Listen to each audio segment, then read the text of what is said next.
तारीख 16 डिसेंबर 2025. मार्केटमध्ये ओला इलेक्ट्रिकचे 2.6 कोटी नवीन शेअर्स येतात. विक्रेता कोण? भाविश अग्रवाल.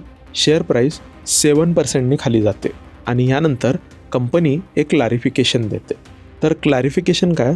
तर एक प्रमोटर लेवलचं 260 कोटींचं लोन मिटवण्यासाठी हे शेअर्स विकणं गरजेचं होतं आणि इतकेच शेअर्स ते विकणार आहेत.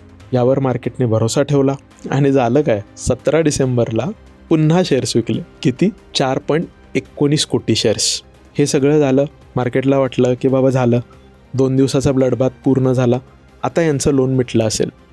पण तसं काहीच नाही झालं. तिसऱ्या दिवशी पुन्हा 2.83 कोटी शेअर्स विकले गेले. एकूण 3 दिवसात ह्यांची शेअर प्राईस 16% घसरली. आणि जर तुम्हाला आठवत असेल तर पहिल्या दिवशीच्या डिक्लेरेशनमध्ये यांनी सांगितलं होतं की 260 कोटींची गरज आहे. शेअर्स विकले कितीचे?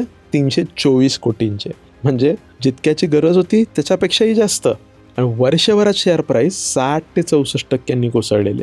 या सगळ्या गोंधळावर तुमचं काय मत आहे हे कमेंटमध्ये आम्हाला नक्कीच सांगा. आणि ह्या विषयावरती लवकरच आमचा एक लॉंग व्हिडिओसुद्धा येत आहे. तर चॅनलला सबस्क्राईब करायला विसरू नका.